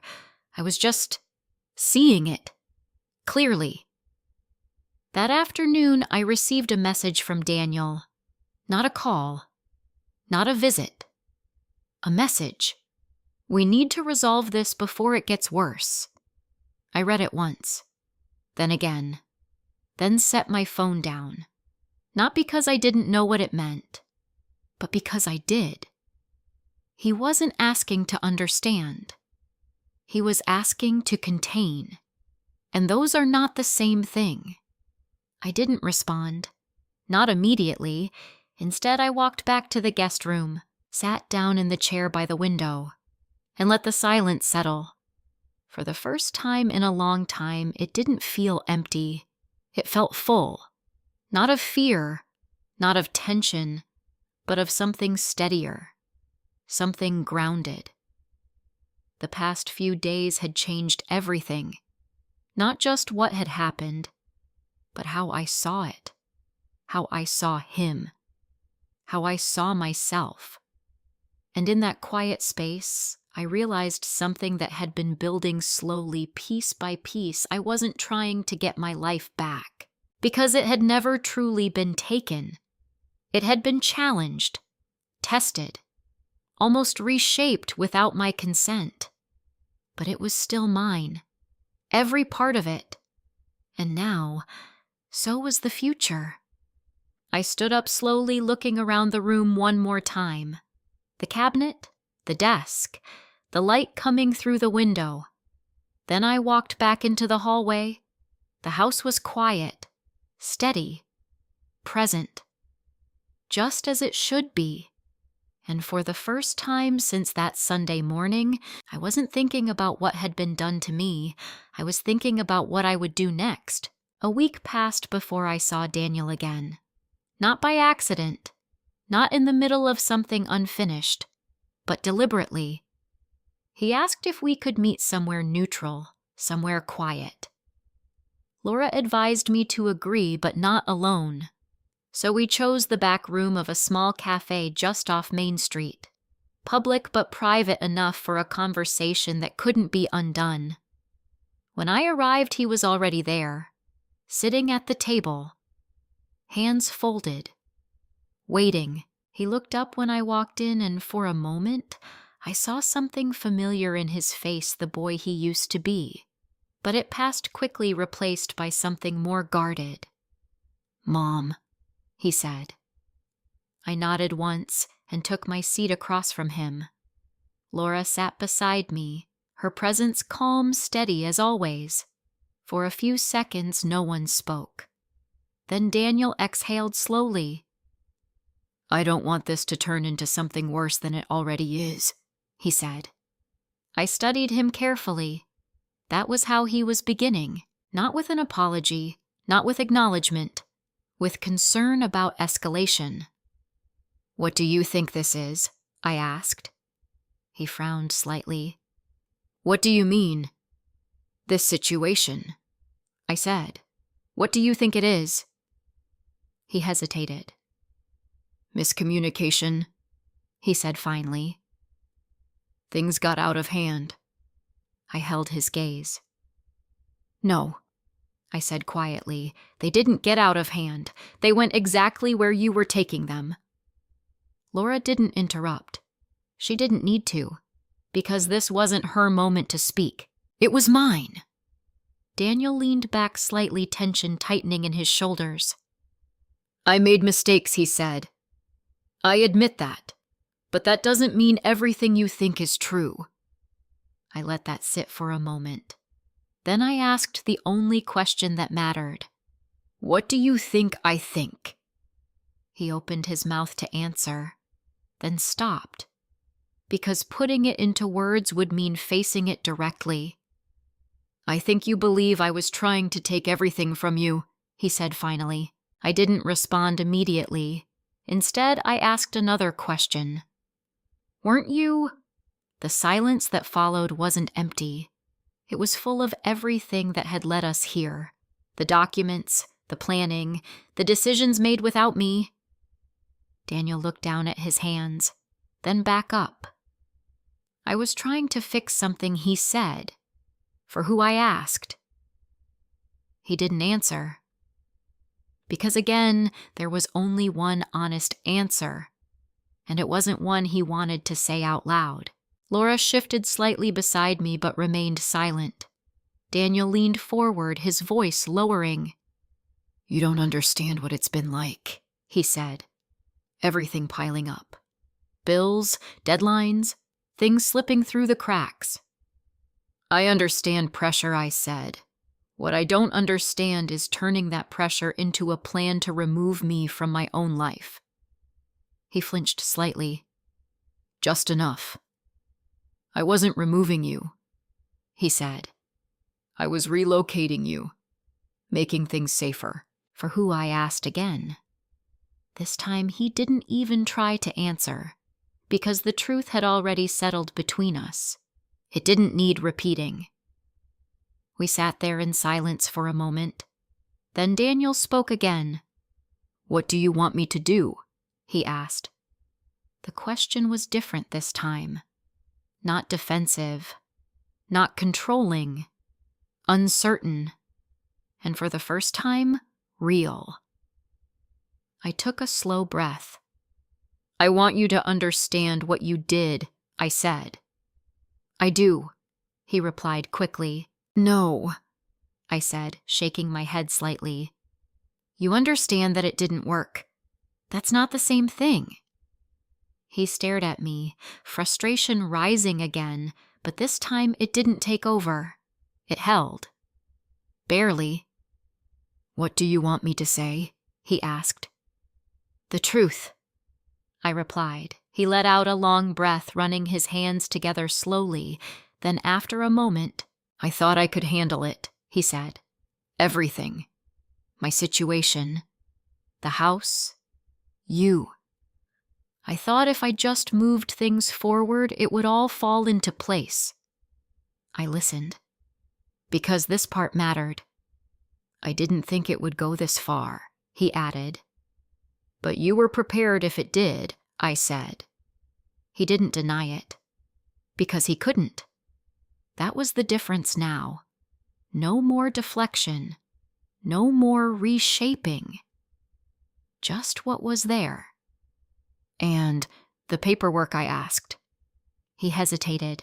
"I looked into it," he said. "I didn't file anything." "You plan to," I said. Another pause. "Yes," he admitted. The words settled quietly. Not dramatic, not explosive. Just true. Laura finally spoke. Daniel, she said calmly, intent matters. Preparation matters.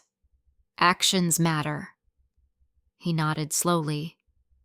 I see that now, he said. I studied him for a long moment. Then I spoke. This doesn't get fixed with words, I said. I know, he replied. Then understand this, I continued.